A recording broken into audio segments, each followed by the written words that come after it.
Funding for Firing Line was made possible by a major grant from the John M. Olin Foundation, Incorporated. Additional support is provided by L. John Polite, Jr., the Friends of Firing Line, and by the financial support of viewers like you. This program was produced...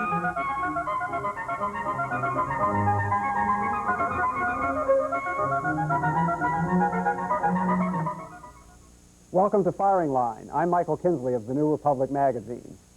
Nicholas Lemann's new book, The Promised Land, begins with one of the great untold stories of American history. Between 1940 and 1970, 5 million black people moved from the South to the North, a larger mass migration than those that brought the Jews and the Irish to America. In the first half of this century, the race problem was thought of as referring to the rural South. Today, as Mr. Lemann points out, urban has become a euphemism for black. And solving the problem of the black urban underclass is the great unfinished business of American society. The Promised Land follows individual lives from rural Mississippi to the slums of Chicago. Then Mr. Lemann shifts his focus to Washington and the rise and fall of the war on poverty, before returning to Chicago to show how the vagaries of public policy have affected the people whose lives the reader has come to share. Nicholas Lemann grew up in the South. He is a national correspondent of the Atlantic Monthly. He has worked for the Washington Monthly, the Texas Monthly, and the Washington Post. Mr. Buckley, you call this program Blacks and the Failure of the War on Poverty, but that's a premise Mr. Lemann specifically rejects. First of all, your favorite book on these matters, Charles Murray's Losing Ground, doesn't merely claim that the war on poverty didn't work. Murray claims that federal programs caused the problem of poverty, the problem of the underclass. Or aggravated it, yeah. Well, by tracing the culture of poverty back to the rural South, Mr. Lemann clearly shows that whatever caused the underclass problem, it didn't start in 1965. Well, Mr. Lemann says a lot of fascinating things, but says fascinatingly, among them that whereas only 1 out of 10 blacks were a member of the middle class 25 years ago, now the figure is 1 out of 3. And you certainly point out the successes of the war on poverty and Head Start programs and so forth. On the other hand, one of the reasons why your book appears to some as despondent is that relatively little has been accomplished. But let's approach it systematically, since we have only a half hour. What is it about the blacks coming to the North that seem to take those characteristics of their life in the South and almost exaggerate those characteristics? Illegitimacy became worse, sloth became worse, lack of hygiene became worse. To what extent was this the result of feeling beleaguered in a relatively hostile society? Well, you can't say it's one thing that caused all this to happen, and it happened only to a minority of the migrants, and even to that minority, it may be, and I hope it is, a temporary phenomenon. Back in the old days of sociology, they used to say there was something like 6 or 7 stages of assimilation, of which the first is moving and the second is social disorganization. So it may be that things fall apart as the first step in reorganizing oneself from rural peasantry to urban working life. A lot of things happened. First of all, the economic conditions that caused the migration to the North ended pretty abruptly.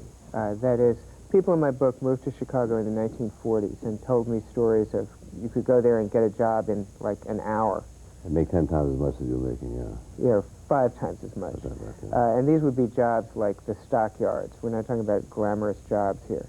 But that condition in which there's a tremendous wage differential between South and North, and in which there's drum-tight full employment for unskilled people in the North, ended. It was a product of World War II, mostly, and started to tail off, and it tailed off dramatically by 1960.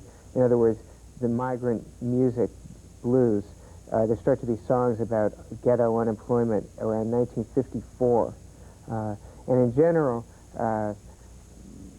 in terms of what Mike was saying about Charles Murray, if you look at, say, Kenneth Clark's Dark Ghetto, a book published, I think, 5 seconds before the War on Poverty began, you'll see all of this sort of underclass stuff described in graphic detail as existing just at the time that, according to Murray, everything was coming along quite nicely. People who moved to the North were severely segregated racially. Economic problems, welfare contributed, and then there was a kind of opportunity opened for most immigrants, particularly immigrants from a peasant background. Opportunity occurs very, very slowly.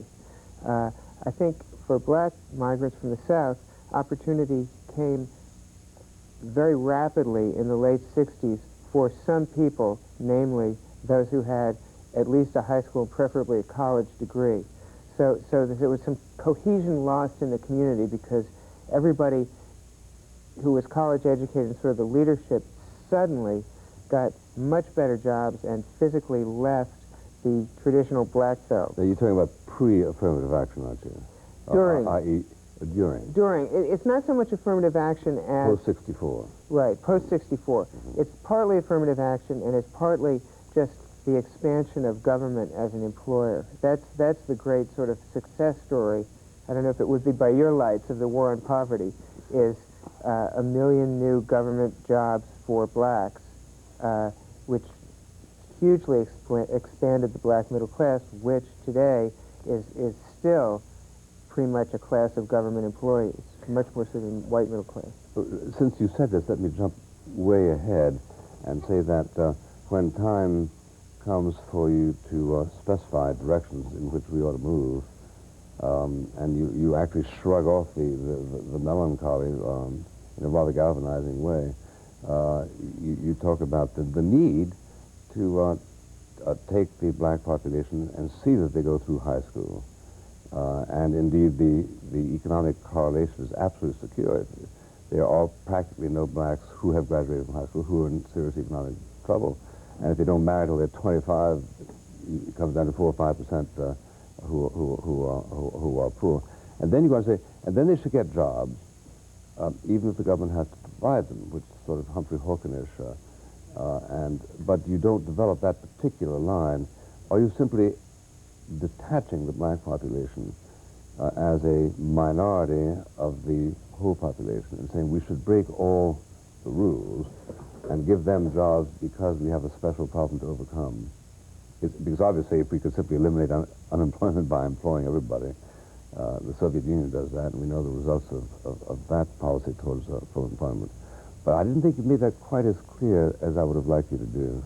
Well, you know, there's a couple of things going on here. First of all, as you've implied, I believe that if you can sort of, if you have a person who has made it through the pipeline to, say, age 21 in reasonably good shape, particularly single and with a diploma in hand, I think it isn't, you know, it would be nice to create a job, but it isn't a pressing necessity. That person's probably going to be able to take care of himself. Yeah.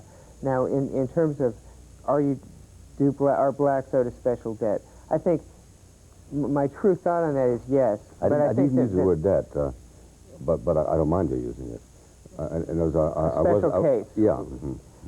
In my mind, yes, clearly, but I'm not saying necessarily that whatever politician does this should get up and say, I'm doing this for black people. I think that issue can be and should be fudged in the political arena, but, you know, this is... But you wouldn't want yourself, or would you? And I'm not, sorry to interrupt, the programs I'm calling for do not need to be sold as and aren't special treatment for blacks. In other words, if you take Head Start, which you mentioned earlier with some affection, and extend it through those principles of heavy intervention and making sure kids learn in school through age 18, nobody's ever gotten up and said, we need Head Start for black people. The clientele of Head Start is substantially black, but you can sell the program without saying that. And that seems to me to be a perfectly workable principle. Well, the trouble is it can be overwhelming. There are twice as many black unemployed as white right now. 10, well, these are pre-last week's figures. 10.2 versus 5, whatever it is.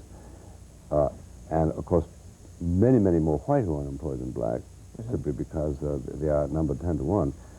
But how can you say the government will guarantee a job to every graduate of a high school and not limited to black unless you're willing to undertake a burden which makes even graduate New Dealers kind of shake in the knees?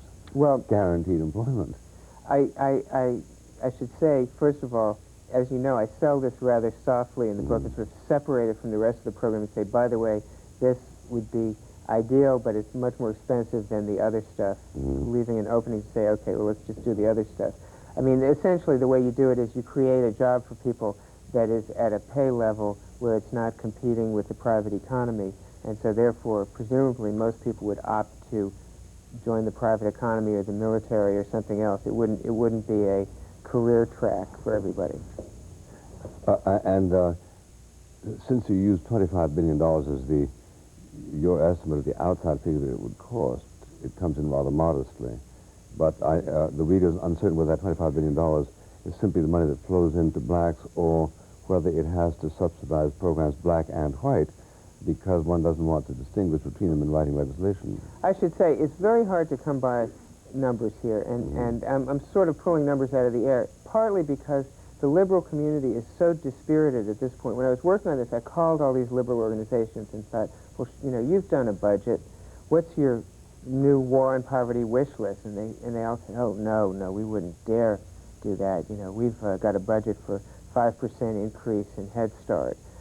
So I sort of had to go through all these people's paperwork and piece things together. I would say that this would be, basically, to answer your question, non-race specific, across-the-board intervention programs targeted at poor people, particularly in the area of health, education, and job training, not necessarily the universal job creation component. Okay. Now, let me ask you this, which I think is... by the way, I think it's probably appropriate to say that some people who read your book, for instance, George Will, considers it the most informative book on America that he has ever, on post-war America that he has ever read, so that I wouldn't want the listener to think that these small constituent parts that we're discussing necessarily represent the value of the entire experience. What is it that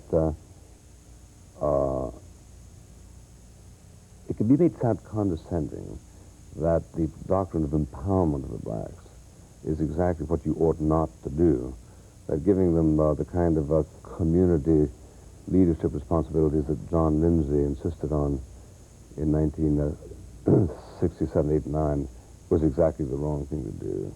You say that what this put them athwart existing structures of political hierarchy, and that they suffered from this. Can you elucidate that, or is it possible to say that non-condescendingly? Well, yes. First of all, there's a whole sort of theory that I would say I just disagree with, which is the key to individual economic success is empowerment in American society. I think the whole concept of whether a person is quote-unquote empowered is basically irrelevant to how well they'll fare in American society. So I don't accept the paradigm. In other words... even when it means owning your own house? That's owning a house. In other words, you know, Grandpa came to Ellis Island and he became empowered as a hod carrier.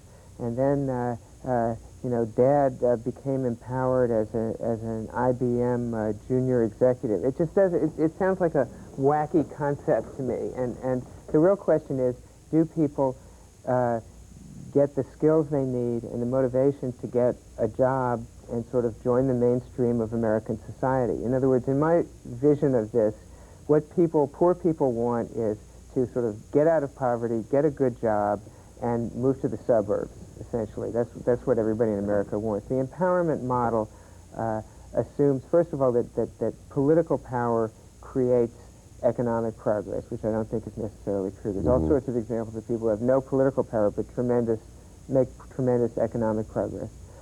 Second of all, it assumes that people want to stay in their poor slum neighborhoods, which is demonstrably untrue, except maybe in the case of Chinatowns, but certainly demonstrably untrue in the case of blacks and all the white ethnic. Where the middle class leaves. Yeah. So people don't want to stay. To the extent that all that John Lindsay stuff you were talking about is really, in my view, an argument about jobs. Who's going to get the jobs running the social welfare system? And in that sense, it fits with my model that what really people want is a job that will enable them to get out of the slum. And the rhetoric of empowerment proved convenient for that. And it did get people jobs that got them out of the slum. But the whole idea that people need to seize political power or be trained to protest against the system as a way to start the progress out of poverty is, to me, just doesn't make much sense. It's sort of irrelevant. That's not the key skill you teach someone to become not poor, is how to protest. And also, it makes any anti-poverty program is not going to be real popular to begin with. And if you add to it the element of, I mean, you're already sort of a third and long yardage when you've got a poverty program. And then if you add to that, by the way, we're going to fund this in such a way as to anger the entire elected officialdom of America and make them hate the program, I mean, then it's just really dead. Why fight that battle? Well, I think that the word empowerment is being used in two ways, and that it... Political and economic. Yeah, exactly. It repays a certain clinical attention. When Jack Kemp uses the word empowerment, he says, give these people who have bad schools a chance to go to good schools. So they don't have to go to school, they can pick this school and you know, get the government bureaucracy out of the way and give them the power to build houses without reference to suffocating bureaucratic legislation, that kind of thing.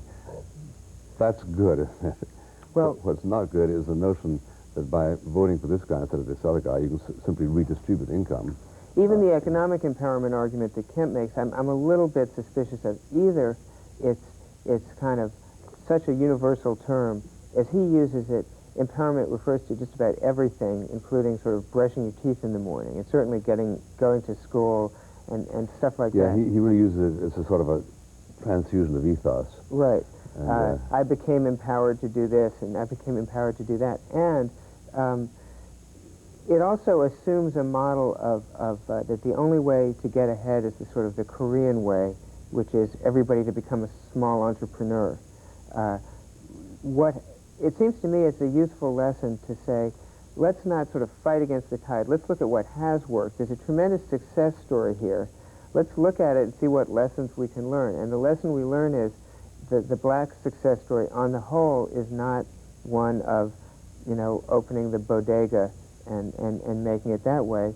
It's getting sort of mainstream public sector jobs because, in my view, there's a sort of long-standing tradition in the black community in America that, you know, the smart kid is urged to become a minister or government official, and that persists today. Well, even 25 years ago in the Moynihan book, it pointed out that whereas 95% of Chinese in New York City patronize only Chinese merchandisers, 95% of blacks patronize non-black, right? Except beauticians and morticians. Right. Yeah. And Minister Farrakhan will talk about this. That's right. The rest of his career. Yeah, that's right. That's right. They're urging a kind of endogamous economic relationship, which simply seems not to materialize. Not to be happening, right? Yeah. It's immensely emotionally appealing, not only to Jack Kemp, but obviously to people who go hear Farrakhan's speeches. But and Jesse Jackson's whole Coca-Cola business was in that direction. A little bit, yeah. Although that's more asking Coca-Cola to, you know, carve out X number of franchises and demarcate them for blacks. Yeah. Well. Okay. Let's with whatever caution is required to make it not invidious, say that Hispanics or Vietnamese are more inclined to the bodega than blacks, and therefore the upstairs motion ought to be encouraged with some reference to cultural inclination. Now, if that is so, what are the corresponding measures by which, for instance, the society engaged in this mammoth effort effectively discourages illegitimacy? Well, that's a tough battle. I think that an interesting thing has been happening in the last generation, which is, as is well known, white illegitimacy has been increasing much faster than black illegitimacy. But going from like 2 to 12 right. instead of from 35 to 65. Right, exactly. The growth in black illegitimacy supposedly has now leveled off at last. You know, praise the Lord. I think that there are specific things you can do, such as everybody now agrees on doing various things in the welfare system. But it should be said that things that have been done under the name of discouraging illegitimacy to the welfare system in the past haven't tended to work. I think even more broadly, the greater the progress of the process of assimilation, the less illegitimacy will be a problem. So that's the sort of global answer to it. You mean to say that as one affects this economic upward mobility, the ethos begins to sort of seep in? Now, it's a little chicken and egg. I mean, people start to see that if I put off parenthood until after marriage, it'll immensely increase my chances of getting ahead in the world. And, you know, as people get more money in their pocket, they sort of put on airs and clean up their act, or whatever you want to call it, and begin to observe various proprieties. In other words, if you go into a middle-class black neighborhood, you don't find rampant out-of-wedlock childbearing. So, to what extent, if any, would you say that coming into a culture at about the time that the Supreme Court was disallowing religious training in the public schools had an effect, given that in the South, I grew up in South Carolina, the school, the church was a very, very important living part of the educational experience. I don't see. I'm writing about Mississippi and Chicago, that's not really applicable there in this sense. In Chicago, one of the great success stories in the ghetto is the parochial school system. There are many successful black Catholic schools that are great generators of upward mobility, such as Holy Angel and Providence St. Mel's, well-known names. Of course, they still do teach religion. The public schools in the Black Belt in Chicago never taught religion to any extent that any observer ever found worth mentioning. You mean even before the Supreme Court decision? Right. And then back in the South, they did. What you're really dealing with, the real villain is the sort of the plantation school system, where the planter would sort of operate in conjunction with government, his own school that he could open and close at will, depending on whether he needed people to pick cotton. Again, religion isn't a big factor. The one thing in favor of the religion theory, although not in favor of the Supreme Court theory, is that these Catholic schools in Chicago are clearly much, much better than the public schools. So that the extent to which they got religion in the Delta was because there were churches to which their parents made them go. In Chicago, there were no such churches, are you saying? No, there's tons of churches in Chicago, and it's more, there's a real mixed reaction to the role of religion, particularly in the city, particularly among middle-class blacks. So if you read E. Franklin Frazier, sort of quintessential middle-class black perspective, he's very kind of down on the role of church because of the so-called storefront church phenomenon. The theory was every guy who wanted to be somebody and didn't have any skills or anything became a minister. Would declare himself to be a minister, would open a little church, would sort of gull a lot of women parishioners. And accomplish nothing. And accomplish nothing, and the whole thing wasn't really a force for good in society. Excuse me. Mr. Buckley, Jack Kemp uses the term empowerment for a purpose you didn't mention, which is essentially as a way to seem very eager to address these problems, the underclass problem, without actually committing any money to it. Now, Mr. Lemann's wish list in his book, his dream wish list, he couldn't get any liberal organization to endorse, $30 billion a year. We just spent something like $80 billion, although it's not going to cost us that much to liberate Kuwait. If you actually thought that it would work to eliminate the underclass problem in this country, especially if it came with some sort of great compromise, which seems to be in the works between liberals and conservatives. Everyone on welfare has to take a job, but we will supply you the job and the health care and the daycare so that you can do it. Would that be something you think it's worth spending the money on? It would be the quickest self-amortizing program in the history of the world.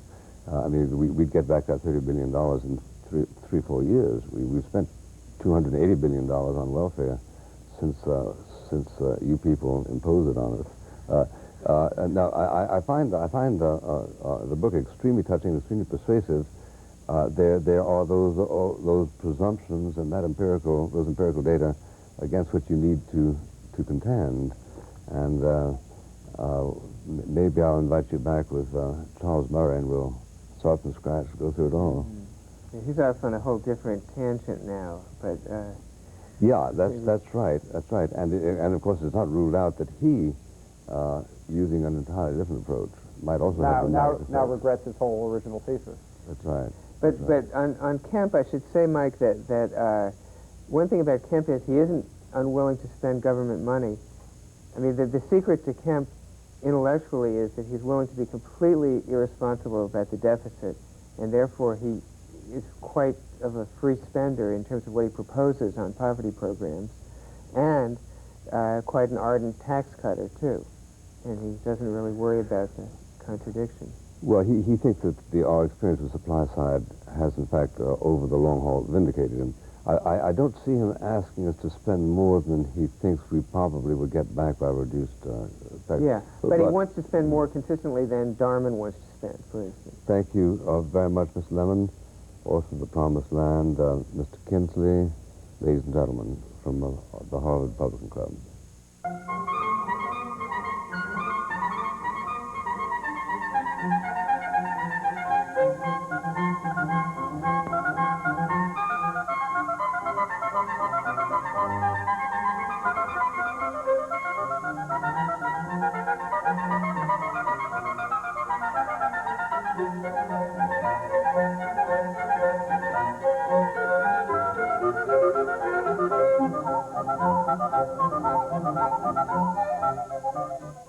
Funding for Firing Line was made possible by a major grant from the John M. Olin Foundation, Incorporated. Additional support is provided by L. John Polite, Jr., the Friends of Firing Line, and by the financial support of viewers like you. This program was produced by SECA, which